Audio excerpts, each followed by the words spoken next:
জি, আমার নাম মোহাম্মদ নোমান। নোমান, জি, বয়স কত ভাই? আমার বয়স 28 বছর। 28 বছর। জন্ম জেলা কোথায়? জন্ম জেলা শরীয়তপুর। শরীয়তপুর থেকে এসেছেন আপনি আজকে, না? জি, আচ্ছা, ঠিক আছে, বলেন নোমানের গল্প শুনবো আমরা। আমার ছোটবেলা থেকে বলি, জি। আমার ছোটবেলায় আমার মানে দাদি আর আমার নানি দুজন আপন বোন ছিল, ঠিক আছে। তার কোনো ভাই ছিল না, তাই বাড়িতে যত সয় সম্পত্তি দুই বোনেই পাইছে। আচ্ছা। তাই এক বাড়িতেই পাইছে। তো ওই সম্পত্তির লোভে আমার দাদি আর কি আমার আব্বুরে আমার নানি বাইতান বিয়ে করাইলো বোনের মেয়েকে। তো বিয়ে করার পর আমার আব্বুর আগে এক রিলেশন ছিল, ঠিক আছে। আব্বুর আগে এক রিলেশন ছিল, এই কারণে আম্মুর উপরে সবসময় একটু নির্যাতন করতো, ঠিক আছে। আর আব্বু অনেক হ্যান্ডসাম ছিল, আম্মু হলো কালো ছিল, এই কারণে সবসময় নির্যাতন করতো। তো এক পর্যায়ে দেখতে দেখতে আর কি তাদের সংসার ওইভাবেই টানাপোড়েনের ভিতর চলে। তাই আমার আব্বুর ছোট একটা বড় একটা মেকারের দোকান ছিল আগে, ওই যে রেডিও, ট্যাপ, ওয়াকম্যান এগুলা ঠিক করে তো বাজারে, ঠিক আছে।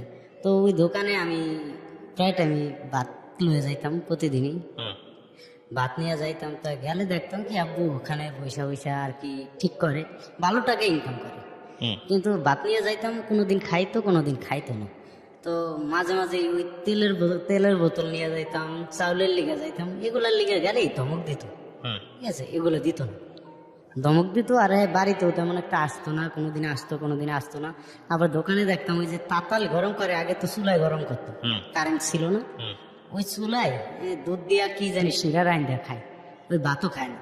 আচ্ছা। আবার ভাত নিয়ে চলে আসতাম, আচ্ছা। ঠিক আছে। ধমক টমক দিত, তাই বাজার সদাই তেমন দিত না। আমরা অনেকদিন খুব কষ্টভাবেই চলছি আর কি, কষ্ট করেই চলছি। তো মামা আমাদের অনেক হেল্প করতো, আমার মামা নানি বাড়ির তো অনেক হেল্প করতো। এই কারণেই আর কি না খায়া কোনো দিন থাকা পড়েনি জীবনে, মনে হয় 4-5 দিন না খায়া রয়েছিলাম লাইফে আর কি, ওই টানাপোড়েনের ভিতরে। পরে মানে ওখান থেকেই আমাদের বাড়িতে আমার এক ফুফাতো ভাই আছে, ওরা আমাদের বাড়িতে থাকে। আর আমার আব্বুর ভাই ডাকছে আর এক ফুপু আছে, ঠিক আছে। তাদের 4টা পোলা, তারাও আমাদের বাড়িতে থাকে। তো থাকলে করতে নাকি আমরা 2 ভাই ছিলাম ছোট। তো আমাদের 2 ভাইরে মানে সবসময় প্রায় সামান্য কিছু বিষয় নিয়ে মারতো। কে মারতো? ওই ফুফাতো ভাইরা, ফুফাতো ভাইরা মারতো। আচ্ছা। ওরা মারতো, আমরা পারতাম না। আমার ভাই কিন্তু বড় ছিল, তাও ওর সাথে পারতো না, কারণ ওদের গায়ে অনেক শক্তি ছিল। আর ওরা হলো জনসংখ্যায় বেশি। আর আমার দাদিও ওদের পক্ষ করতো, আচ্ছা। আমাদের পক্ষ কখনো করতো না। ওকে। আর আমাদের খুব মারতো। আমার ভাইয়ারে বেশি মারছে, আমারে খুব কমই মারছে। ভাইয়ারে প্রচুর মারতো। পরে মনে করেন এরকম ভাবে চলতেছে তাই এর মাঝখানে আমি স্কুলে পড়ি তখন ক্লাস 3-তে। তখন আমি চিন্তা করলাম যে সংসারে অভাব সবসময় দেখি, টানাপোড়েনের ভিতর থাকে। তাই আমার ফুবাইয়া বললো কি তার ব্রিক ফিল্ডে আগুনের কাজ আছে 4টা, ঠিক আছে। আমাকে বললো কি কাজে যাবি, আমি বললাম তাই লন। তাই আমি ছোটবেলা থেকে আলু ভর্তা খাইতে পছন্দ করতাম, তা কইতো যে খলায় গেলে আলু ভর্তা খাইতে পারবো। তো নিয়ে গেল সে খলায়। তখন আমি ক্লাস 3-তে পড়ি, বুঝলেন তো, বয়স একদম কম। তো ওখানে আমি কাজ করি, ইটের বাটা হইলো 1-1.5 মণ ওজনের কয়লার ভার। এটা মানে নিতে পারি না, খুবই কষ্ট হয়। আমি কয়লার স্টাকের চিপে যায় কান্না করি। তখন বয়স কত আপনার এই কয়লা যখন নিচ্ছেন? তখন বয়স আমার 10-11 হবে। লেখাপড়া তো হয় নাই? লেখাপড়া হয়নি তখন। আইসা এই যে স্পটটা, এটা কি ছোটবেলা থেকেই ছিল, জন্ম থেকে? না না, এটা আরো পরের ঘটনা? এটা আরো পরের ঘটনা। আচ্ছা, ঠিক আছে, বলেন তারপর। পরে আমি ওই টাইমে খোলা গেলাম। তখন আমার ভাইয়া, আমার বড় যে ভাইয়া, ওই ভাইয়া অনেক সুন্দর ছিল আর কি, ছোটবেলায় অনেক সুন্দর ছিল। আমার মা বলতো কি ওরে হিন্দু মুসলমান 12 জাতি কুলে লইতো, ঠিক আছে, সুন্দর দেখে। তো ওর চেহারায় দু একটা এইরকম দাগ পরা ধরছে, ঠিক আছে। ওর চেহারায় দু একটা দাগ পরা ধরছে। তাই আমি এগুলা কিসের দাগ, আমার চেহারায় তখন ছিল না। আচ্ছা। তখন চিন্তা ভাবনা করতে করতে ওর এই দাগগুলা এক সময় চোখেও নিছে, মানে চোখের ভিতর ছানি পড়িয়ে গেছে। এই ছোট ছোট ছোট ছোট স্পটগুলো, চোখের ভিতর ছানি পড়িয়ে গেছে। তাই হ্যাঁ, ওরে চোখ থেকে অপারেশন করলো ঢাকায় নিয়ে একবার। অপারেশন করে ওষুধ নিল, মুখের লিগেও কিছু দেখাইছে ডাক্তার, কাজ হয়নি। পরে আমার তখন কোনো সমস্যা ছিল না। তো আমি চিন্তা করলাম যে যা খলায় যাই। তো খলায় গেলাম, কাজ করলাম। কাজ করিয়া 2 মাস 24 দিন কাজ করিয়া আসছি সেখান থেকে। আসার পরে মানে আমার ফুবাই আমার 200 টাকা অ্যাডভান্স দিয়েছিল ফার্স্ট, আর আসার পরে আমার বললো কি একটা ফোন দিয়েছে আর কয় 700 টাকা দেনা আছে তুই। যাই হোক 2 মাসের 20 দিন কাজ করে আয়া আমি 3D-তে পরীক্ষা দিয়া এই 4-এ উঠলাম। আচ্ছা, ঠিক আছে, 4-এ উঠিয়া আইসেই দেখি বার্ষিক পরীক্ষা। তখন আমি পরীক্ষাই দিলাম, 3 দিন পরে বার্ষিক পরীক্ষা দিলাম। আচ্ছা। পরীক্ষায় ভালোই রেজাল্ট করছি। পরবর্তীতে এরকম চলতেছে, কয়েকদিন পরে আবার মানে খোলা সিজন আসলো, 6 মাস পরে তো খোলা সিজন। তো খোলা সিজনে আমি আবার খোলায় গেলাম। এবারে আমার কাকাই আমার নিয়ে গেছে, তো কাকার লগে খোলায় গেলাম। খোলায় যাই ওখানে কাজ করতেছি, কাজ করিয়া এই বছরে ওখান থেকে আসছি। তখন হবে যখন কাজ শেষ হয়েছে সেদিনই শেখ হাসিনা প্রথম পাস করছে, ইলেকশন হয়েছে। আচ্ছা, ওই আমরা সময়ের কথা বলতেছেন আপনি? হ্যাঁ, সমস্যা হ্যাঁ। সময় নেই। তখন ওই সময় আসছি, আইসা আবার ফরিদপুর পরীক্ষা দিয়ে 5-এ উঠলাম। আচ্ছা, এর মাঝখানে আমার ওই স্কুলে একটা মেয়েরে ভালো লাগিয়ে গেছে। ভালোবাসা তো তখন ছিল না, খুব ভালো লাগতো ওই মেয়েটারে। তো তখন ওই মেয়েটার সাথে কথা বলতাম, করতাম। এক পর্যায়ে মেয়েটার সাথে আমার দ্বন্দ্ব হয়েছে। দ্বন্দ্ব হওয়ার পর থেকে আমিও স্কুল ছাইড়া দিছি, আর ওরও বিয়ে হয়ে গেছে। ঠিক আছে, তারপরে আমাদের এইভাবে চলতেছে। তখন থেকেই আমার নাক মুখে আর কি ছোট ছোট কিছু কিছু তিল দেখা যায়, মানে তিল না, প্রথম বরণ উঠে। আচ্ছা। বরণ উঠলে ওইটা ঘটলে হ্যাঁ। পরে আস্তে আস্তে তিল কালো হয়ে যায়। আপনার পরিবারের কি আর কারোর ছিল আপনার ভাই ছাড়া? না, আমার ভাইয়েরই আর আমার, আর আচ্ছা। কারো কোনো নাক মুখে একটু এটা বরণ নয়। আচ্ছা, তারপর? তো পরে ওখান থেকে মানে আমার নাক মুখে এই অবস্থা দেখে আমি চিন্তা করলাম যে কি করা যায়। আমার নাক মুখে উঠতেছে, তাই তখন ডাক্তার দেখানি এরকম একটা ছিল না, এবিলিটি ছিল না। পরে আমি ওই ব্রিক ফিল্ডে আইতেছি। তো এর মাঝখানে আমি এক জায়গায় যাই, ব্রিক ফিল্ডে যাই আর কি ভয় পাইছিলাম। যে কোনো কারণে এক জায়গায় ভয় পাইছিলাম, প্রচুর ভয় পাইছিলাম। ওই ভয়ে মানে আমার খুব একটা বাজে রোগ হয়ে গেছে। তো আমি প্রায় পাগলের মতন হয়ে গেছি, মাথার লাড়ুয়া করিয়া ফেলাইছে, করছে। পরে আমি ওই ভয়ে বাড়িতে গেছিলাম। তো বাড়িতে যায় 2 দিন রয়েছি। 2 দিন থাকার পরে আমার মা বলতেছে খালি চাল নাই, ডাল নেই, এই নেই, সেই নেই। তো আমি ছোটবেলা থেকে কামাই করে পুরো সংসারটা নিয়ে, আমার বাপে দেখেন এত সংসার। আমার বড় ভাই বিয়ে করে আলাদা হয়ে গেছে। ঠিক আছে, পুরো সংসারটা আমি একাই টানি।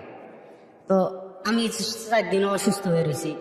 এখন চাল নাই, ডাল নেই, শুনলে আর কি ভাত খেতে ভালো লাগে না। তো আমি গোসা করি ওই সময় আইসা করতে লাগছি। যাই হোক, আমার দূরে রাখছে পর আমি ওখান থেকে আইসা চিন্তা করলাম কি করা যায়। তো ব্রিক ফিল্ডে কাজ করা যাবে না, খুব শরীর শুকিয়ে গেছে, অনেক রোগ ধরছে। তা আমার এক বোনজামাই, আমার দুলাভাই কইলো দারোয়ানি চাকরি করবা। তা আমি ওই বয়সে দারোয়ানি চাকরি লইছি একটা। কত বছর বয়স তখন? তখন বয়স এরকমই 18, মানে 16 কি 17 হবে। এটা কোন জেলাতে দারোয়ানি চাকরি নিয়েছেন? দারোয়ানি চাকরি লইছি উত্তরা। হ্যাঁ, তারপর?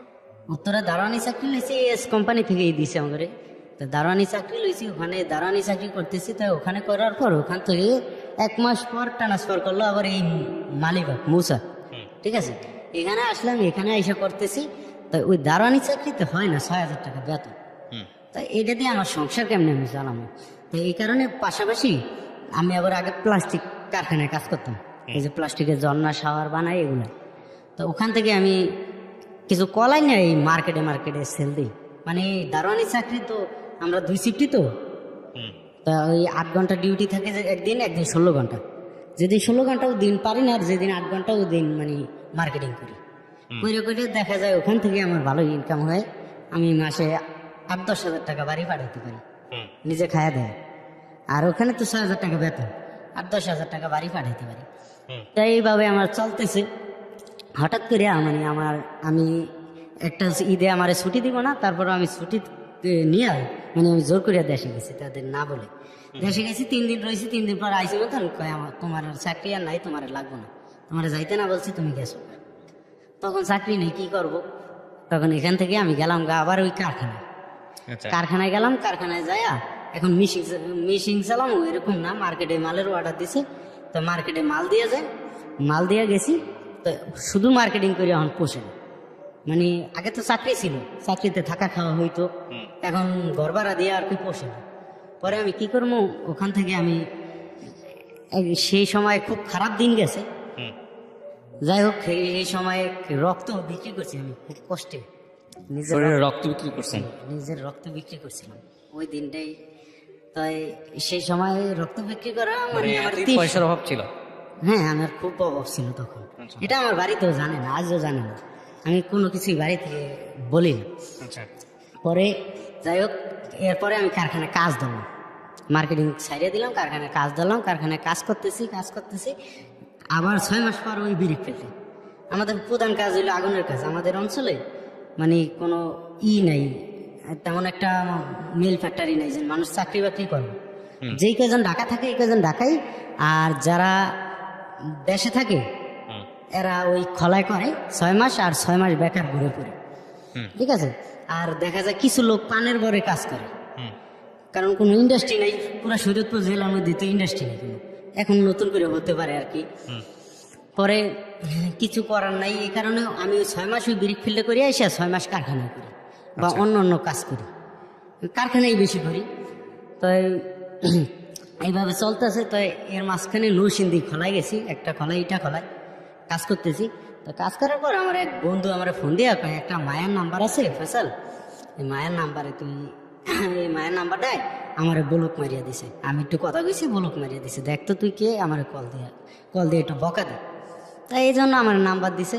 তো আমরা ব্রিক ফিল্ডের পোলাপান চ্যাঙ্গর পোলাপান একটু ইয়া করুক, তো কথাবার্তি কইতেছি, মানে ফোন দিছি মতন কথাবার্তি করতেছি। আর মায়ের বয়সটা অনেক সুন্দর লাগে, ঠিক আছে, এই কারণে আমি কথা বলতেছি। আমি প্রথমে প্রপোজ করলাম, মানে 2 দিনের দিনে প্রপোজ করলাম, রাজি হয়ে গেল পর আমি হইলো ইয়ার কি করতেছি।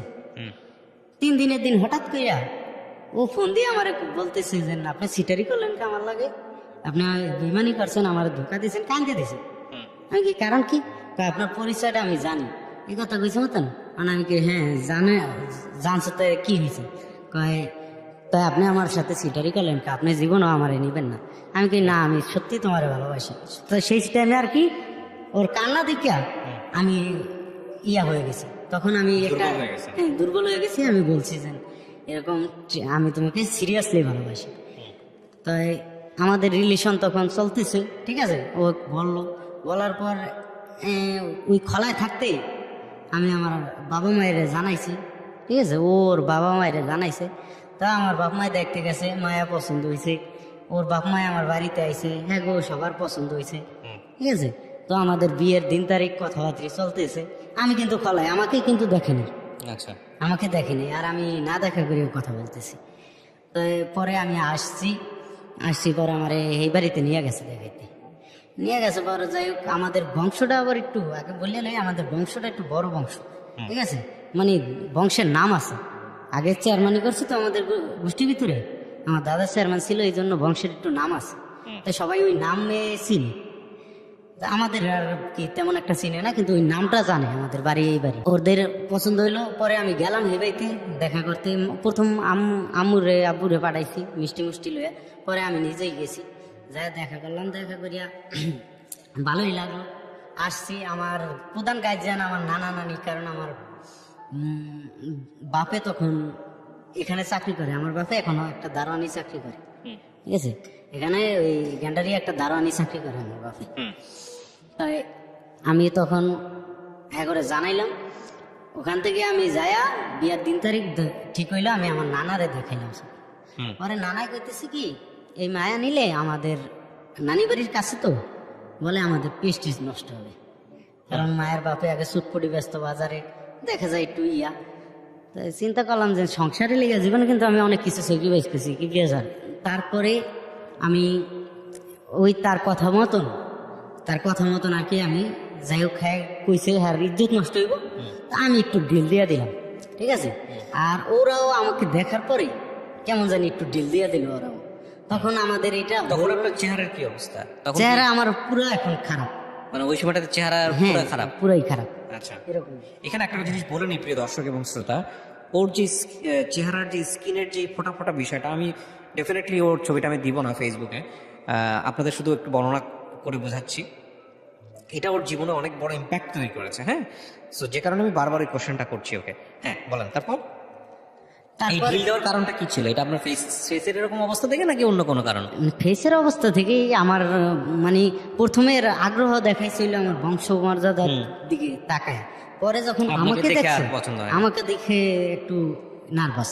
ওকে। তো পরবর্তীতে আমার মায়া আবার কইতেছে কি কয়টা অন্য মায়া দেখি, ঠিক আছে, আমার মায়া হেরাও ঢিল দিছে কেমন জানি, তো কইছে অন্য মায়া দেখি। আমি কি দেখেন, তো অন্য মায়া দেখতেছে, এক জায়গায় মায়া দেখাইছে, মায়া দেখাইয়া আমার কয় দেখতে যাবে যা। তাই আমি দেখতে যাবো, আমার সাথে কিন্তু কেউ নেই, আমার বাপ চাচারা কেউ নেই, আমার মামাই, আমার নানাই আর আমি, ঠিক আছে, আর আমার এক মামি। তাই যাইতেছি, তাই সবচাইতে কি কষ্ট লাগে কি দিয়ে ভাই, আমি যখন যাই বাজারে যাই মিষ্টি লই, তখন আমার সামনে আমার ভাই দাঁড়ানো, আমার থেকে অল্প একটু দূরে, ভাইয়া কিন্তু আমাকে দেখে নাই, কিন্তু আমি দেখতেছি। কিন্তু ওই জায়গায় আমার ইচ্ছা হয়েছিল যে আজকে আমি এরকম একটা জায়গায় যাইতেছি, আমার মায় বলছে মায়া পছন্দ হইলে এই রাইতেই বিয়ে করাই তুমি, ঠিক আছে, এই রাত্রেই বিয়ে করায় ফেলাবি, এই কথা বলে দিছে মামারে। তাই আমি এমন একটা ডিসিশন নিতে যাইতেছি যেখানে বিয়ে হয়ে যাইব, অথচ আমার ভাই সামনে দাঁড়ানি, কিন্তু আমি আমার বাইরে কইতে পারি না। এটা না পারার কারণ, সেদিন আমার অনেক কষ্ট লাগছে, না পারার কারণ আমার সবাই না কইছে, যদি তুই তোর বাইরে লয়ে যাস তা কইব যে ওর বাইরেও এইরূপ করো এইরূপ, মানে যায় আমরা একটা কথা বলবো যে ওর চেহারা এটা বড় নড়ছে, কয়দিন পর যাইব, কিন্তু তোর বাইরে দেখলে তো কইব এটা বংশ থেকে গেছে, তারপর ঠিক আছে। এই কারণে আমার ভাইয়ার আমি কইতে পারতেছি না। তো আমি সামনে দিয়ে যাই, অনেকক্ষণ ভাইয়ের দিকে তাকায় আছি, পরে গেছি, যায় মায়া পছন্দ, হ্যাঁ পছন্দ হয়েছে, আমার দ্বারা জিজ্ঞাসা করে নেই, তখন হেরা কয় কি কয় আজকে রাত্রেই বিয়ে পড়াইলাম। তো বিয়া পড়াইবো রাত তো অনেক হয়ে গেছে, এই কারণে বিয়া পড়াইব না। সেদিন রাত্র 2টার দিকে আমি আইসা পড়তেছি, পরে আমি না আইসা নানার লগে আর মামার লগে কইলাম যে একবারও কি আমার জিজ্ঞেস করছেন মায়া আমার পছন্দ হয়েছে নাকি, ঠিক আছে। তাই আমার আন্টি সেই সময় বললো যে এসএসসি পাস করছে মায়াটা, এই মায়াটা যেন তোর দেয় এটা তোর কপাল, ঠিক আছে। তা এই কথাটা শুনে আমার খারাপ লাগলো, যে কি এককালে আমি পৌঁছে গেছি, কি হয়েছে আমার খালি চেহারাটাই সমস্যা, এছাড়া আমি অনেক বন্ধু বান্ধবের সাথে চলি, আমার স্ট্যাটাসও অনেক আল্লাহ দিলে খারাপ না। তো পরে এই কথাটা বলছো, পরে আমি আচ্ছা আপনারা যা করেন। পরে পরের দিন বিয়া পড়াইলো। বিয়া পড়ানোর সময় এই সময় আমার কাকা কাকিরা কেউ নেই, আমার ফ্যামিলিগত ভাবে কেউ নেই। আর যেদিন বিয়া পড়াইছে, বিয়া পড়াইয়া রাত্রে আমার থেকে সবাই আইসা পড়ছে, আমি সেই বাড়িতে একা, ঠিক আছে। আমার বোন জামাইরা গেছিল, বোন জামাই গোসা করে আইসা পড়ছে, হয়ে গেছিল থাকার জন্যই গোসা করে আইসা পড়ছে। তা আমি ওই বাড়িতে একা তখন। যাই হোক বিয়া হয়েছে, অনেক রাত্রে আমার ঘরে নিছে, ঠিক আছে। নেওয়ার পরে মানে ওরে আমি বললাম আর কিছু কথা, স্বামী স্ত্রীর যে কথাগুলো থাকে তাই বললাম। তো ও মানে কথা বলে নাই, শুধু কাঁদছে রাত্রে। তখন সকালবেলা, রাত্রে কিন্তু আমার চেহারা দেখেনি এরকম ভাবে, কেউই খেয়াল করেনি এটা দিকে, ঠিক আছে, অতটা। কিন্তু সকালবেলা আমি রুমের ভিতর বসে আছি, আমার ওয়াইফ আর তার 2টা বোন, বড় 2টা বোন রুমে মানে ঘরের ভিতরে গলা ধরিয়া কান্নাকাটি করে, ওয়াইফ এবং তার বড় বোন, হ্যাঁ কান্নাকাটি করে। তখন আমার কাছে খুব খারাপ লাগছে, এর মধ্যে ওর তাল হয়ে জিগে তোমার মুখে এগুলা কি, ঠিক আছে। তখন আমি মানে খুব খারাপ লাগছে যে আমার এইগুলা নিয়ে কান্নাকাটি করে।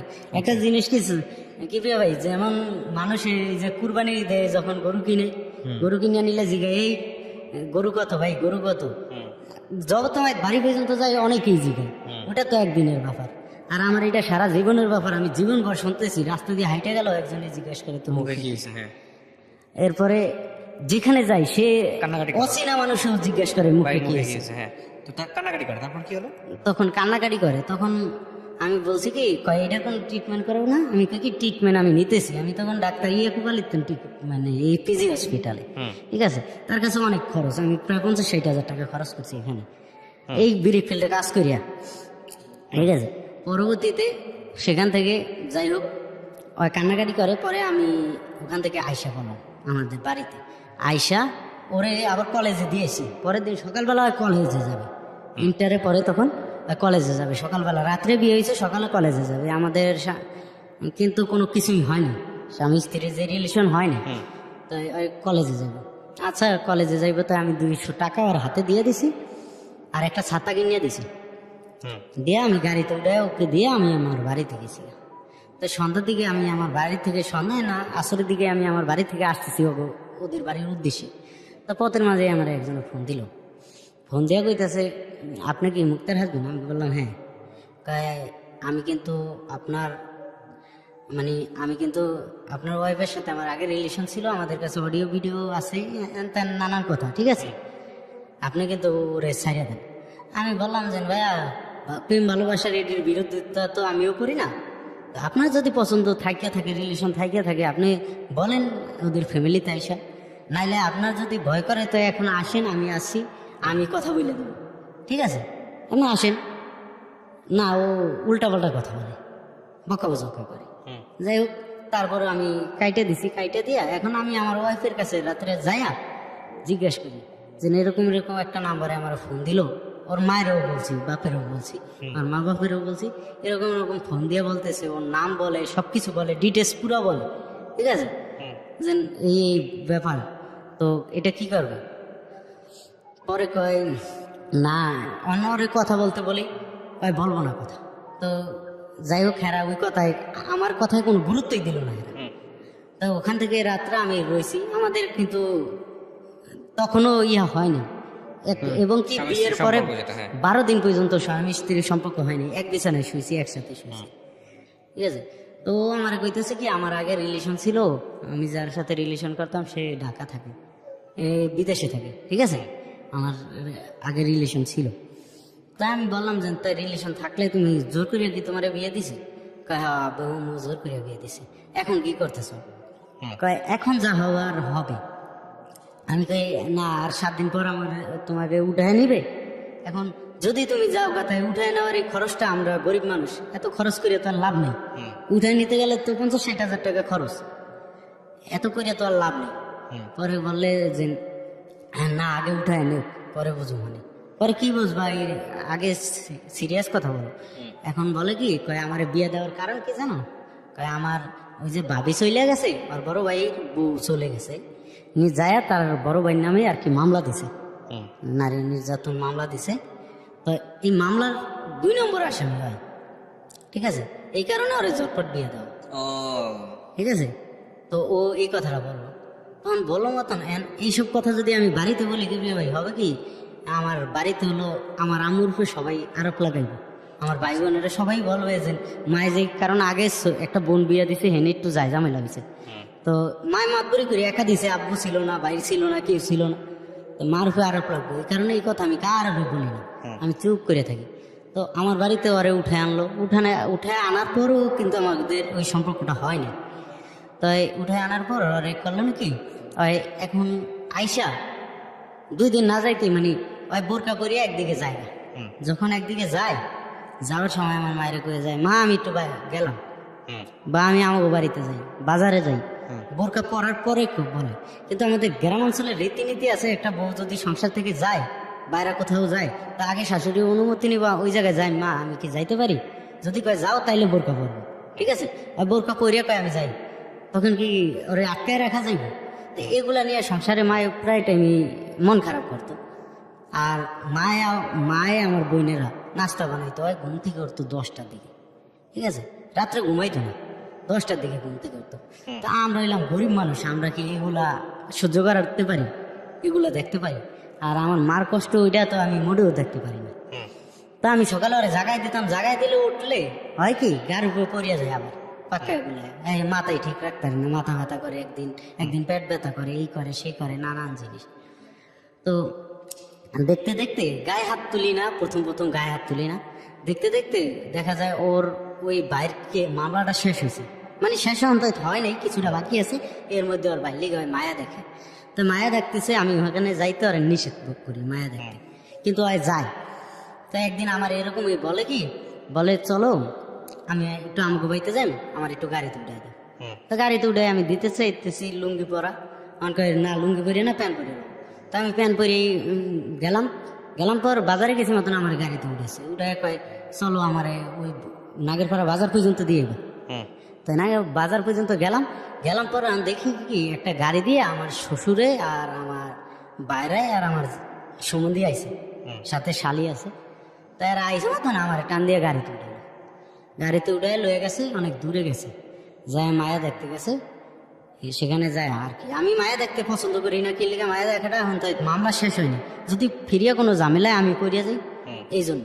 কারণ নারী নির্যাতন মামলা, শিশু নারী নির্যাতন মামলা তো অনেক কঠিন মামলা, এই কারণে পরে সেখানে নিয়ে মায়া ঠায়া দেখাইলো। এখন সেখানে তো চুপ করে আমি আয়সা করছি, আয়সা সবার ভাড়া আমি দিছি, ওখানে সবকিছু খরচ আমি করছি। পরবর্তীতে গাড়ি মানে আয়া বাড়িতে আইছি, যখন আমার বাড়ির সামনে আইছি তখন হয় হাঁটতে পারে না, মাথা ব্যথা করে, হাত ব্যথা করে, আমার একটা কুলে লও, কুলে করে নাও, ঠিক আছে। ঘরের ভিতরে যায় এই জুতা পরা অবস্থায় আর বুরকা পরা অবস্থায় শুয়ে রয়েছে। তা আমার খুব খিদা লাগছে, আমি খাওয়া যাইনি। আরেক কথা, এখানে মায়া দেখতে গেলে তো আর খাওয়ায় না, হয়তো ফল ফলাদি খাওয়ায়, ভাত তো আর খাওয়ায় না। খিদা লাগছে মতন আমি কয়েকবার গেছি ভাত দাও ভাত দাও, তো দেয় না। তখন আমি করলাম কি নিজেই গ্যাসে আর কি একটা ডিম বাজ দিয়ে গেছি। তো এর মধ্যে আমার মায়া আছে, আমার মায়া কইতেছে, আমার বউ নাচতে নাচতে দেখলাম যে বাপের বাড়িতে যায়, যাওয়ার সময় কি আনন্দ করে নাচতে নাচতে গেল। এমন আয়া জুতাও খুলে হারতার নেই, বোরকা গায়ে দিয়ে হইয়া পড়ছে। আর আমার ফুলায় ডিম ভেজা খাই, জীবন হয় এখন পর্যন্ত ভাত বাইরিয়া খায় নাই আর ডিম ভেজা খাই, এই কথা কইছে। তাই এর মধ্যে আমার জিগায় কই গেছিলি, আমি কই মায়া দেখতে গেছিলাম, আমার বইনে জিগায় বড় আপু। তো বড় আপু এই কথা জিগানোর পর আমি বলতেছে কি, আপু কইতেছে তুই মায়া দেখতে গেছে, তো বলি কি ওর ভাই তো মামলাই শেষ হয়নি এখন পর্যন্ত, আগের মামলা, ঠিক আছে। এতে আবার তুই মায়া দেখতে যাস, ঝামেলা করো যদি। এর মধ্যে ও উঠটা কইলো কি, কইলো চুপ, আমার ফ্যামিলির বিষয়ে কেউ কোনো কথা বলবে না, ঠিক আছে। তখন এই কথাটা আমি নিতে পারিনি, তখন আমি মানে ওই অবস্থায় 2-3টা লাগাইছি। বিয়ের কতদিন পরে গায়ে হাত তোলেন আপনি? বিয়ার প্রায় 6 মাস হবে, 6 মাস। হ্যাঁ এরকম। তখন আর কি ওই বেদবিটা দেখে আমি লাগাইছি। পরে যাই হোক, ওর মায়ের ফোন দিল, বাপের ফোন দিল, মানে ওখানে কিছু হলে ওই বাড়িতে, ওদের বাড়িতে কলিং বেল বাজবে, ঠিক আছে। তো সবারই ফোন দিল, ফোন দিয়ে এটার করে। যাই হোক, ওই ঝামেলাটা পরে মিটে গেছে। মিটে যাওয়ার পরে আমি ভালোই খোলা করতেছি। তো এর মাঝখানে আমি কুমিল্লা কাজে গেছি, আমার এক স্বাস্থ্য ভাই লাগে। তো ওই কাজের তো আমার স্বাস্থ্য ভাই করছে নাকি, মানে কিছুদিন কাজ হওয়ার পর ওর 4টা খোলা, ও 2টা খোলার লোক লয়ে পলায় আয় পড়ছে। আয় পড়ছে মতন নাম করে তো ফালাই দিয়েছে ওখানে। তখন মানে আমরা চিন্তা ভাবনা করলাম যে কি করবো, আমরা কি চলে যাই, কোম্পানিকে আমাদের যাইতে দিব, আমাদের তো বাইরে থাকবো। তো এর মধ্যে কোম্পানি আমাদের ভালো ছিল, বুদ্ধিমান কোম্পানি, আইসা বাটার পেয়ে আসছে। আসার মতন করে তোমাদের মিস্ত্রি তো চলে গেছে, এখন একটা কাজ করো, তোমাদের মধ্যে সিনিয়র মিস্ত্রিকে পরে সবাই দেখাই দিল। আমরা যেহেতু 10 জন এক সেক্রেটারিতে, ঠিক আছে, আমরা আগুন স্টাফ 10 জন থাকি, তো 10 জনের মধ্যে সিনিয়র আমি। তাই আমাকে বললো কি, বললো ফয়সাল আজকে থেকে তুমি সপ্তাহ নিবা, তুমি টাকা নিবা, আর সবার বেতন আমি নিজের থেকে দিব, ঠিক আছে। তোমাদের যা বেতন তা থেকে 1000 করে বাড়াই দিব, এই কথা বললো। তো বলার পরে আমি করলাম কি, ঠিক আছে। তো পোলাপানে বলতেছে আপনি যদি রিস্ক নেন তাই কাজ করুন, কোম্পানির রিক্সে আমরা কাজ করুন না, কোম্পানির আমরা চিনি না, আপনি তো আর টাকা উড়াইতেই পারুন বাড়িতে যায়, কিন্তু কোম্পানির তুমি তো আর উড়াইতে পারুন না। লাস্টে দেখা যায় তো এই লাখ লাখ টাকার রিস্ক কি আমরা নিতে পারি না। তখন আমি কইলাম, চিন্তা ভাবনা করিয়া এরপরে যুক্তি করিয়া লাস্টে রিস্ক নিলাম পর কাজ করার পরে এই বছর এখান থেকে আইসি। পরের বছর ওই কোম্পানি আমার ফোন দিয়েছে, সেই বছরই আমার ফোন দিয়েছে। ফোন দিয়ে কয় ফয়সাল তুমি একটা কাজ করো, ব্রিক ফিল্ডটা এবার তুমি চালাও, ঠিক আছে, তুমি চালাও, তোমার এই দিয়ে দিই। পরে আমি বললাম কি, আমার বয়সে তো ব্রিক ফিল্ডের মিস্ত্রি হওয়া সম্ভব না, কারণ লেবার চালাইতে অনেক ক্রেডিট লাগে, মানুষের বারবার তিক লাগে। আমরা হইলাম পোলাপান মানুষ, আমাকে কথা সবাই শুনবো। তারপরে চিন্তা ভাবনা করলাম মিস্ত্রি হইলে তো আল্লাহ দিলে ভালোই টাকা ইনকাম করা যায়, তো সংসারের হাল অবস্থাও দেখা এই মিস্ত্রির কামটা নিলাম পর লেবার চালাইতেছি। তো এই বছর আমি প্রচুর টাকা মাই খেয়েছি, এটা মানে এই 3 বছর আগের কথা বলি।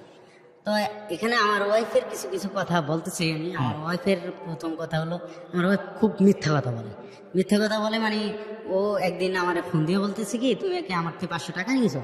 আমি বললাম কি না, কিসের টাকা?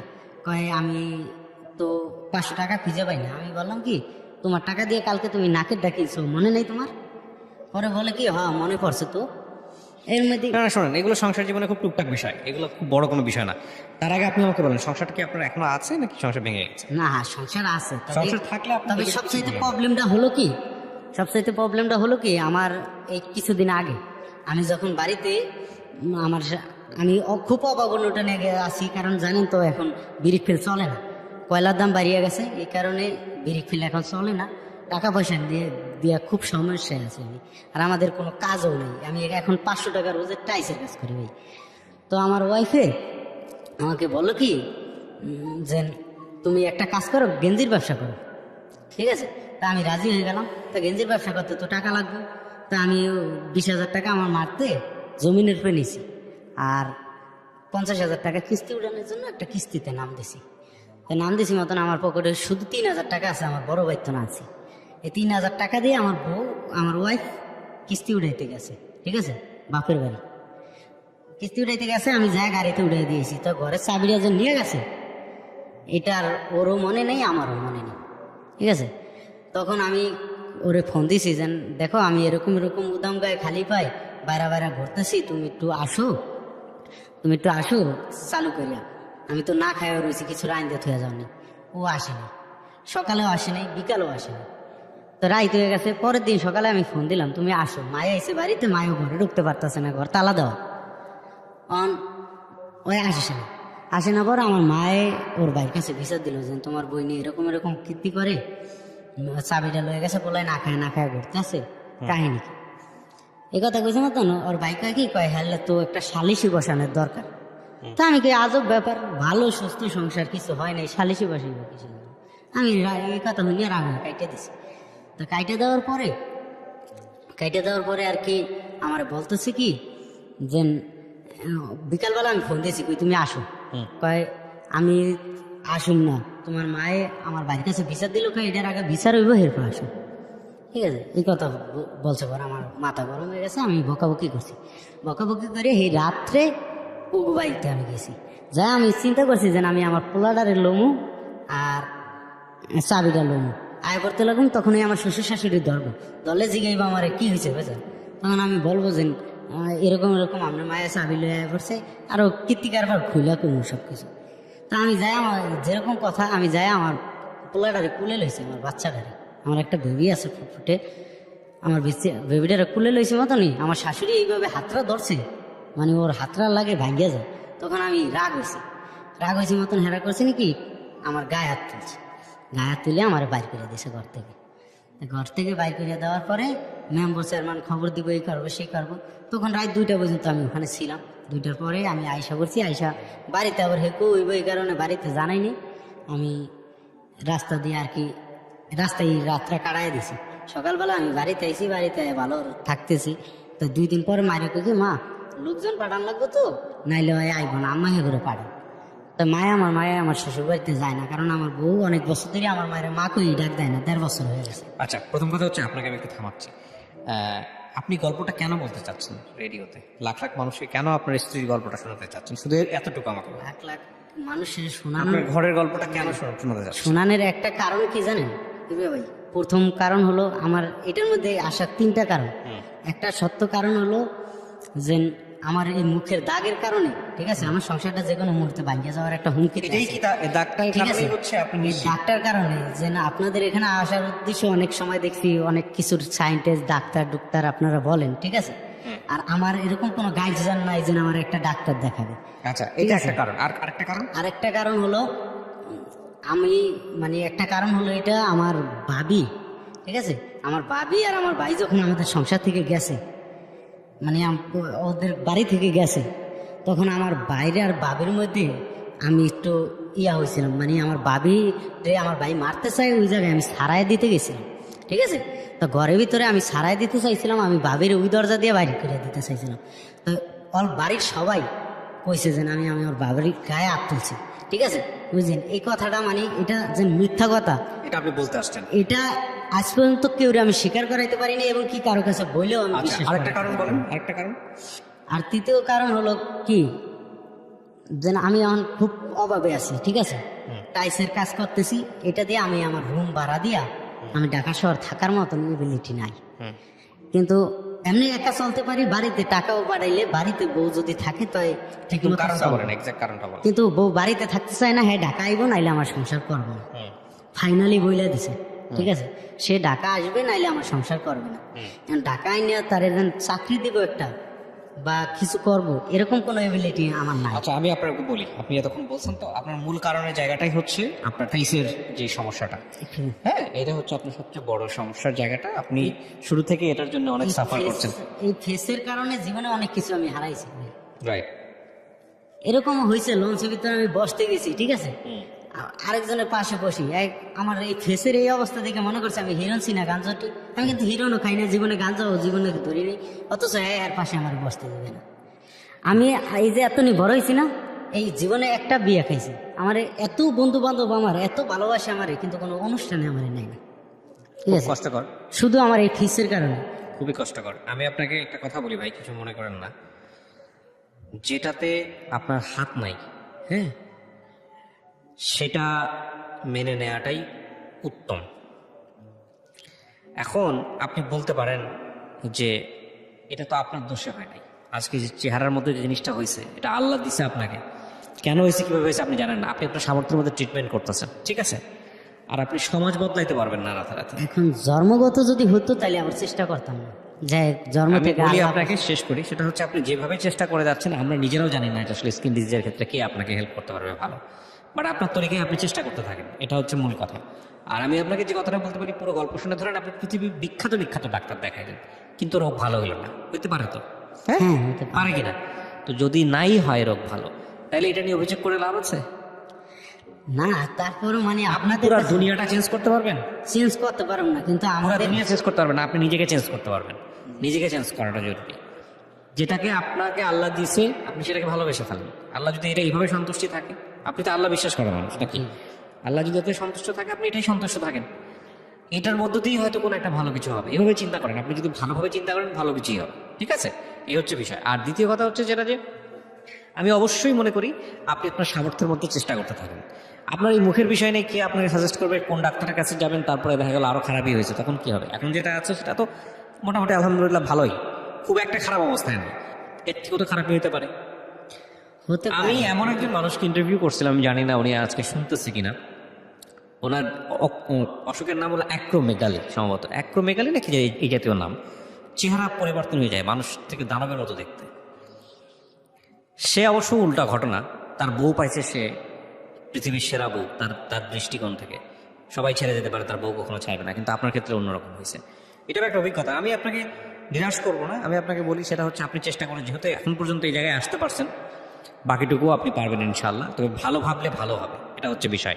আর আপনার মুখের এই দাগের জায়গাটা এত মেজর কোনো কিছু না যে আপনার চেহারা দিকে তাকানোই যায় না। এই যে স্যার, আমার বেবি, আমার মাশাআল্লাহ, ইউ হ্যাভ বিউটিফুল। বাচ্চাগুলো, আমাদের দোনো বাইরে বাচ্চাগুলো অনেক সুন্দর হয়, তাহলে আর কি চান? কিন্তু আমাদের এই চেহারার কারণে বা এই দাগের কারণে, বললাম না যে কুরবানির গরু একদিন মানুষই জিজ্ঞাসা করে যে দাম কত ভাই, আপনি কিন্তু avoid আমাদের করেন। সারা জীবন অ্যাভয়েড করেন। প্রিয় দর্শক এবং শ্রোতা, ওনার গল্প থেকে আমাদের শিক্ষণীয় একটা বিষয় আছে, সেটা হচ্ছে আমরা যেটাকে স্বাভাবিক ভাবি, তার বাইরে পৃথিবীতে অস্বাভাবিক অনেক ঘটনা আছে, সেটাকে দেখে আমরা এমনভাবে রেসপন্স না করি যাতে করে এই মানুষটা কষ্ট পায়। এটা মনে রাখবেন, কারণ আজকে আপনি যে অবস্থায় আছেন, কালকে আপনি যাকে অস্বাভাবিকভাবে নিচ্ছেন তার চাইতেও অনেক খারাপ অবস্থায় চলে যেতে পারেন, এটাও মাথায় রাখবেন। এবং সবসময় সবসময় নিজেকে আশীর্বাদ পুষ্ট ভাববেন যে কোনো সিচুয়েশনে, এই অর্থে যে আপনি যতটা খারাপ অবস্থায় আছেন তার চাইতে আরও অনেক অনেক বেশি খারাপ অবস্থায় চলে যেতে পারেন। সো আলহামদুলিল্লাহ ফর এভরি টাইম। আজকের মতো এই পর্যন্তই। এই গল্প থেকে অনেক কিছু শেখার আছে যদি আপনি সূক্ষ্মভাবে চিন্তা করেন। ও খুবই মার্জিনাল ক্লাসের একটা মানুষ, কিন্তু ওর জীবনের এই যে কষ্টগুলো, বিয়ের আগে থেকে শুরু করে বিয়ের পরে এবং তারপর বিভিন্ন রকমের স্ট্রাগল, তারপরে শুধুমাত্র এই চেহারার কিছু ছোপ ছোপ দাগ, সেটাকে